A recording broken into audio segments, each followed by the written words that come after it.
Greg, thanks for coming back onto the program. Obviously, when we first decided to talk again a week or so ago and set this up, I don't think either of us really anticipated what was going to be happening in the nickel market. Just a very, very brief intro. Can you just remind everyone what's happened this week in the nickel market in regards to the LME suspension that we saw and what's been going on around that?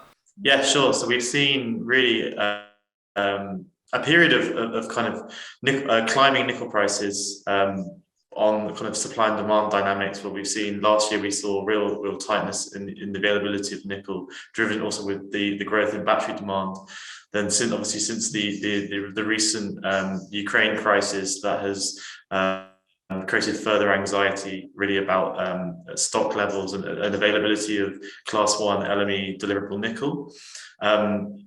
So there's been concerns around obviously that Russian nickel won't be available in the market, and then this week we've seen a real short squeeze, more kind of driven by the kind of financial side of the LME. One of the major producers in China, or that's based in Indonesia, supposedly was shorting nickel as they would ramp up their own production this year, and we saw a short squeeze, which obviously led to nickel prices touching $100,000 a ton before being suspended, the LME being suspended, as kind of a lot of brokers couldn't meet their margin calls. So it's been a crazy wild ride for nickel this week, and it's the hot topic on everyone's lips at the moment. Yeah, just on the you were mentioning there how tight the market was, and there was fears that supply disruptions. I think that's one of the main causes building up to this, and then we obviously have the short from the Chinese company based in Indonesia. How tight is the market? Are these fears warranted? What's the current stockpile situation looking like, and how's supply and demand of the actual metal itself panning out this year or over the last few weeks especially? So I think with nickel, it's best that we kind of have to divide the market into two. I think the overall nickel market, which is roughly 2.6 million tons, we are seeing the market bouncing back into a surplus this year after being in deficit in 2021.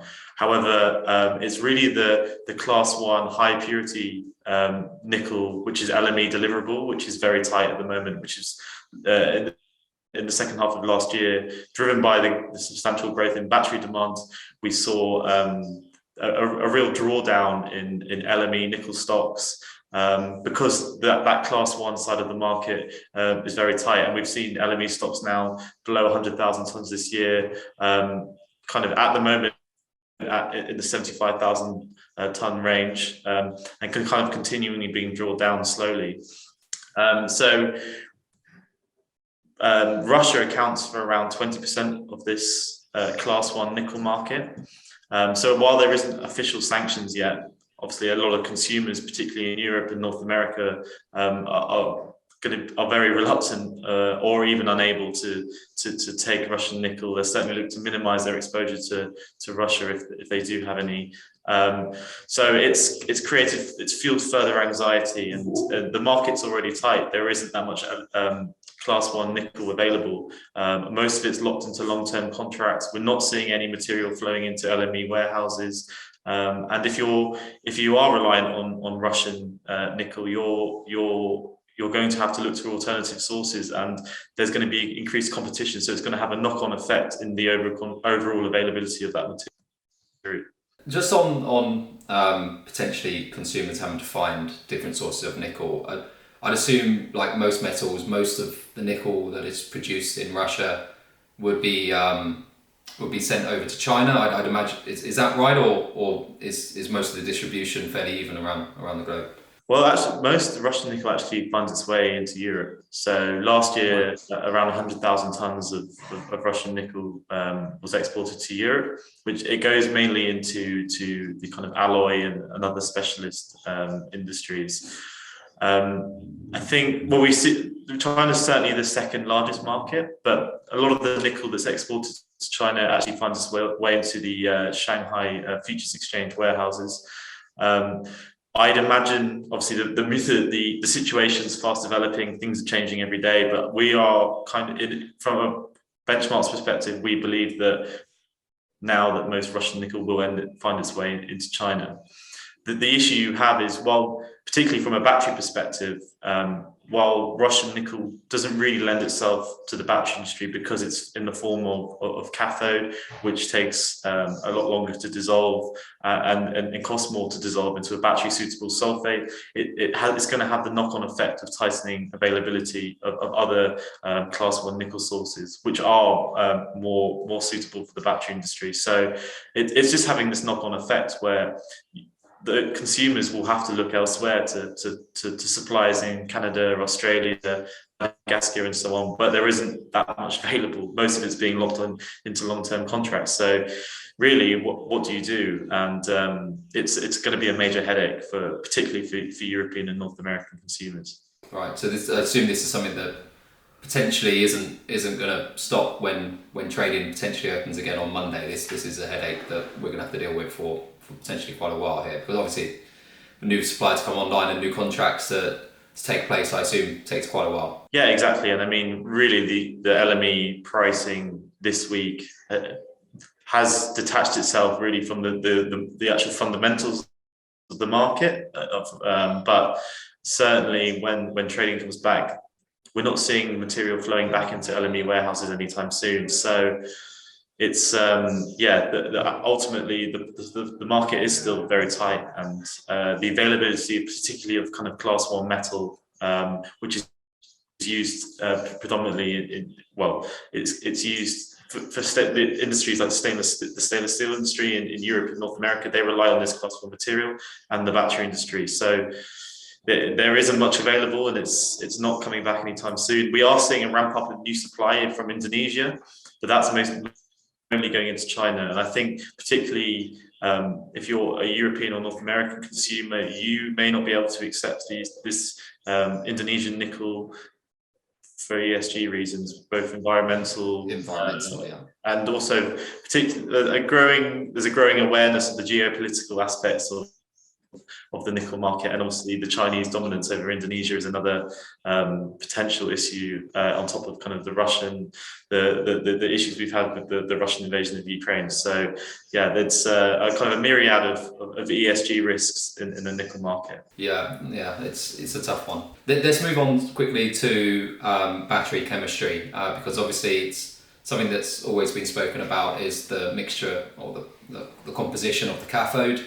Always gets a lot more attention than any other part of the battery, and it's usually nickel, manganese, cobalt and lithium that are sort of the main contenders. And there's always been this story of, well, is one going to be switched out and substituted for the other? Which one's the winner out of all of them, or the 2 winners or 3 winners? How much nickel at the moment, predominantly within the main car manufacturers that are switching over to EVs, from what you're sort of viewing, how many of them are predominantly using nickel within their battery? What's sort of breakup at the moment? So we're certainly seeing the EV industry transitioning, particularly the kind of ex-China market transitioning towards the higher nickel intensity battery cells, either what we classify as kind of 8 or 9 series NCM, which as a kind of rule of thumb is 80 to 90% of nickel in the battery cathode. I mean, there's been a lot of talk about the kind of thrifting of cobalt out of the cell in favor of nickel. But I mean, in terms of that relationship, even with the kind of thrifting out of cobalt, in terms of absolute cobalt demand, we're still expecting that to grow. So I wouldn't say there's kind of any kind of winners or losers in that sense. Really, what the real risk is from the nickel and kind of cobalt perspective is that if we enter a period of sustained high pricing for both metals, it's likely to lead to demand destruction and substitution away towards alternative battery chemistries which don't use either metals, such as LFP. And that's really what we've seen actually in the past kind of 12 to 18 months in China, where actually the LFP utilization in EVs has both started to kind of match NCM and now overtake NCM chemistries. But we do see that as kind of a temporary thing, and particularly in Europe and North America, we still see the kind of nickel rich chemistries being dominant because most of the major Western OEMs have actually outlined their technological roadmaps towards these high nickel cells. So we don't see that changing in the kind of near to medium term. But yeah, there's certainly risks with higher pricing, and it's only going to drive battery cell costs higher and EVs higher ultimately. And just on a side note, with the LFP battery, why are Asian markets more leaning towards that when they? I know some of the nickel in Indonesia is lower quality, and but sure, they must have an abundance of these metals for the NCM model. Is there an advantage to LFP or? Yeah, the fundamental advantage for LFP has been that it's about 20 to 30% cheaper than NCM. So that's and we've seen a technological improvements. We've seen major producer BYD of LFP cells develop this blade battery technology, which has helped LFP cells actually rival kind of mid-range NCM cells, such as NCM 523 and 622 in terms of performance. And I think in China, obviously a lot of kind of big cities where maybe range isn't as important for Chinese consumers because the distances they're traveling is maybe less than their kind of European or particularly their North American counterparts. And we particularly think in the European and North American markets, range anxiety is going to be much more important, where consumers are going to want that better range and that better performance. And LFP also struggles in the cold weather, and it takes longer to charge. So there are issues around kind of performance, which we think will mean that it will. I don't want to say kind of win out, because I think LFP will have its place in every market. I think we're going to need all battery chemistries to meet the kind of scale of demand for EVs that we're seeing. But in terms of the kind of dominance, we certainly still see the kind of high nickel cells outperforming LFP in the long term, particularly in Europe and North America. China's a slightly different story, but it much remains to be seen once kind of subsidies are phased out and the high nickel cells reach that kind of economy of scale where we do think that actually they will become cheaper than LFP in the longer term. So that's one of the worries, isn't it, that we were talking about earlier there, was that nickel prices and cobalt prices are getting so high that they may even be sort of putting a closer to this rapid increase in EV penetration that we're seeing, and it may sort of debacle it in a way. What are the metals that go into LFP? Are there any overlaps at all with the traditional chemistries that we see in Europe? Lithium. And lithium prices are sky high. So yeah, we've seen lithium carbonate pricing really skyrocket because of the demand from the LFP from LFP batteries, particularly in 2021 and so far this year as well. So that's really the only crossover. We've seen, in terms of scale, we've seen a big build out in LFP cathode capacity in China, which is because it's a lower cost cell, it's easier to enter that market. So we do, although there has been a lot of commitments towards LFP in China, we do question how much of that material, if it does come to market, will be good enough quality for, let's say, Western OEMs, because a lot of these companies don't have experience in cathode production. So yeah, while the headline figures for LFP are kind of mind-boggling, if you break down the kind of numbers and you look at where some of the big players and what we classify as tier one producers who are able to supply into European and North American supply chains, their production capacity, while they are increasing their proportion of their capacity towards LFP to capitalize on that market, they're still geared mainly towards the kind of nickel-rich cells. And what's the demand forecast looking like at the moment? I know it must be a tricky time to be doing forecasts, but what's the latest coming out of Benchmark looking forward in terms of nickel demand? We haven't really kind of changed our forecast, to be honest. It's we continue to kind of have a very bullish outlook for nickel demand over the kind of coming decade. We really see that the demand from the battery industry will start to rival that of the stainless steel industry by the end of the decade. I mean, at the moment, batteries as a proportion of overall demand are still fairly small, around 7%, compared to 70 percent for stainless steel industry. But batteries are by far the largest driver of new growth in the market. And yeah, really by the end of the decade, we're starting, in terms of tonnages, really starting to kind of rival the stainless steel industry, which is still going to be recording good growth levels itself. So it kind of paints that picture of how strong demand is for nickel over the next kind of 10 years or so. One of the worries that I guess in my mind that we're seeing with this EV revolution, and especially with metals like nickel, is so obviously one of the common sayings in the industry is that the cure for high prices is high prices, right? But we're very much still at the early stage of this EV revolution, and the amount of metal that we're going to require is pretty phenomenal. Is there enough supply in the ground really to keep up with demand, or are we always going to be lagging behind? I guess the real question is there enough reserves in the ground that we know about, or are we really going to have to just go off from scratch, find a load of new greenfield or potentially some old brownfield nickel projects and try our best to get them up and running within the next 5 to 10 years? I think supply itself for nickel isn't going to be a major issue. We're seeing a large ramp up in new supply in Indonesia, which should keep pace with the kind of growth in demand. I think the real key issue is the ESG aspect of that nickel. There's particularly Indonesia is where the vast majority of growth in new supply is coming from, and a lot of this is for the battery industry.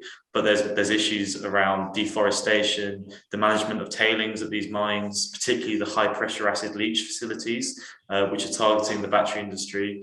And then there's also the issue of carbon emissions, as Indonesia is predominantly reliant on coal-fired plants for its energy. So. And then on top of that, you also have the geopolitical aspect, where most of these mines, the vast majority of these mines in Indonesia are financed and owned by China, with that material making its way back to China to be processed into a nickel sulfate, or even up to a kind of precursor and cathode material, which is then kind of exported to the global market. So the issue you have is whether this nickel, although there will be likely to be enough nickel, is whether for a Western automaker or battery cell producer, is this going to meet your ESG credentials? Are you actually going to be able to accept this nickel into your supply chain?